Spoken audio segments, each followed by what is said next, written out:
So following on from my last video, if you didn't watch that, I suggest you go and have a little sticky at it. It just explains a little bit about the channel, about me, and about this process. Moving on, I did a sit down on around the 28th, and I got a few messages that I want to read out. There's not a great deal. I think there was only 3. One of them was personal and the others weren't, so I think there's about 3 or 4. I'm just going to read out what I got, and like I've said in the other video, if any of this resonates for you or you think it might be for somebody that you know, please pass it on, let them know, and let me know as well if any of this makes sense to you. It just will help my process in learning and adapting and maintaining all of this. Okay, well we'll just go right on in. Okay, so first thing was there was a white kayak. It looked sort of like I don't think it wasn't a plastic kayak, it was a wooden one that had been painted white, and it was on a riverbed. Nobody was in it, nobody was using it. It was just on the embankment. There was a man there with, sort of around his 50s, I would say. He had grey hair dark grey white hair, and a moustache as well. Sorry, that's why I'm standing here like this. And a moustache as well. The hair and his moustache matched each other, so he was very warm. He was clearly a worker, sort of labourer, like worker of the land. I wouldn't say it was farming. It could have been farming. He had a lovely smile, a lovely demeanour, a lovely energy, very welcoming, very warm, easy to talk to. You can tell that he is a people kind of guy. People are drawn to him, very friendly, very within the community, and very much a family man. He used to go camping quite a bit. He'd be that was the reference with the kayak on the riverbed. Bit of a camper, loved being outdoors, loved nature, didn't like the water. I want to say didn't like the water. The water could have been what took him. He liked being there, he liked the water, but he didn't want anything to do with it. So whether that was in his life or whether that was cause for his passing, I'm not too sure. If any of this makes sense, again, this is the reason for why it's good if you can let me know, just so that I can have a bit of validation as well moving forward.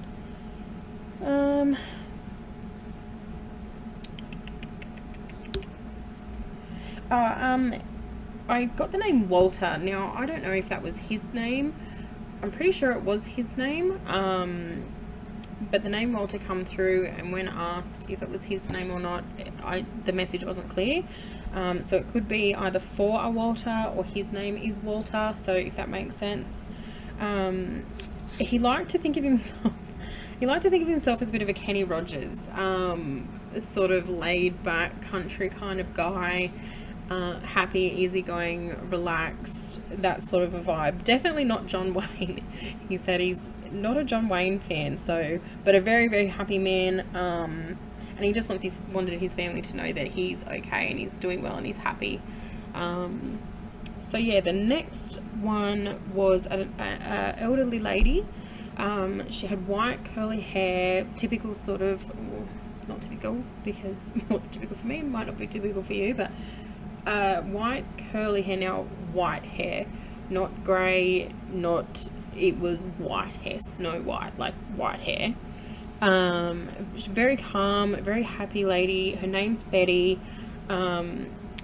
Nicely presented. She took pride in how she presented herself to others, but she also took pride in how she presented herself for herself.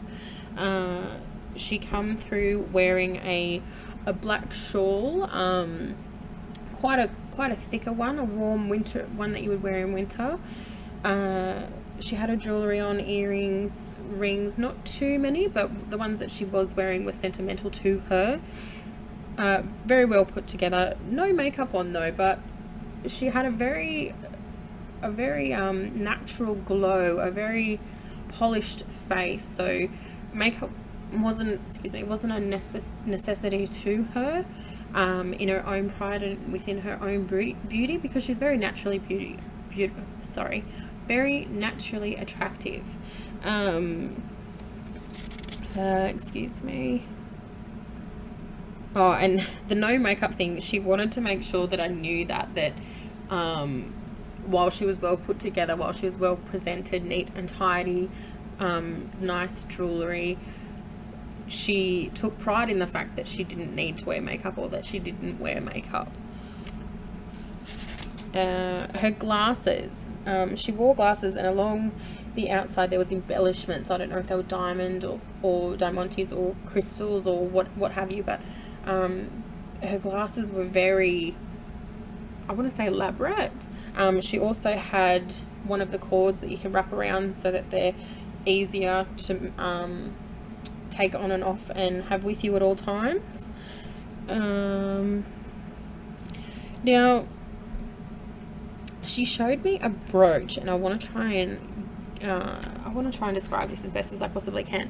So the brooch itself, it was blue in the center, sort of more of a turquoise blue, a turquoise blue. No, it was more of a denim. Like the blue color itself was denim, but I want to say that the stone was turquoise, but that could be wrong, but it was definitely a denim colored stone, whatever the stone may have been, in the center. The backing was silver, and it was very ornate. The design on it was quite elaborate. It wasn't overly big, about this big, I would say. Excuse me, got itchy nose. And the design on there, it was really ornate, it was really intricate and very beautiful, and she really prided herself on having that brooch. The brooch itself, it was a brooch, but it could also be a necklace. So there was also a little hook on the back that you could put a necklace through and wear the brooch as a necklace pendant as well as a brooch. Now, she showed it to me as a brooch initially, but then as a necklace, and she was putting it on. She was making it known that she wears this. She has it with her. She wears it with pride. I feel that it was left with her when she passed.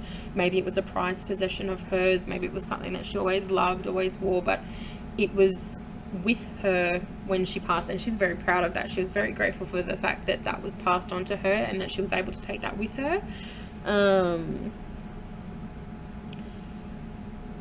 Now, when she first come through, I had a bit of back pain in the back. I'm not sure if it's to do with her, but I'm not sure if that's caused for her passing. But she was not in pain, but she was very uncomfortable, at times in pain.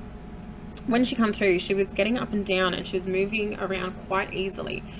She was making it known that I can get up, I can get down, I can sit here if I want to, I can move around. Like she's no longer in pain. She was no longer in pain in spirit. She's very happy, wanted her family to know that she's happy. She wants you to know that she is happy. She thanks you for the brooch necklace. Now, she was showing me, there was someone made a slice, a brownie slice, a caramel slice. It could have even been like a pecan pie. I'm not too familiar with pecan pie, so it could be that she was showing me caramel or brownie, because they're the ones that I eat, they're the ones that I know, but I'm quite sure it was a pecan pie. And this was made during their mourning of her, or it was taken to her funeral or taken to her wake. Somebody made this slice brownie pecan pie and took it to her funeral or her wake. And then she showed me at the end, everybody's sort of gone home. The whole thing's over. There was a lady there. She was eating the cake, eating the slice, whatever it was. And she was crying, and she had short brown hair. I don't want to give away too much if this is too personal, and feel free, if it's to do with you, feel free to reach out. Short brown hair, sort of in the kitchen. The whole funeral, everything's over, everyone's gone, and she was eating this pie, this cake, this slice by herself. Now, Betty's message was that she was with you in that moment. She was there with you while you were eating and remembering and mourning her loss. She loves you very dearly. She's very much at peace, and she wants you to know that you're never alone. You're not ever alone. She's always there with you in spirit. So yeah, thank you for that, Betty. And the last one was a young boy. He was around 11 to 13. He was 13. He made a point of me knowing the fact that he was 13. He was wearing glasses. He had brown short hair, wearing a blue t-shirt. This guy was going a million miles a minute. I couldn't keep track. He wanted me to know everything. He wanted me to know it all at once, and then he wanted to bugger right off and go and have fun. Very, very energetic. Now, his nickname, he told me his nickname is Lad. And he points out the fact that, you know, someone addressing him saying, "What are you doing there, lad?" Or "What are you doing now, lad?" It was common for either this particular person or for the family to refer to this young boy as Lad. That's the only name that he gave me. It wasn't like, my name's Bill and everyone calls me Lad. It was Lad.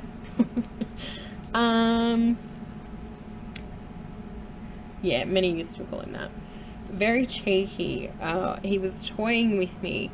I was trying to get his messages from him and hear what he had to say, and he was just bouncing around everywhere, and I was like, come on, buddy, like, you're gonna have to stay still for 5 seconds if you want me to be able to hear what you've got to say. So he was go.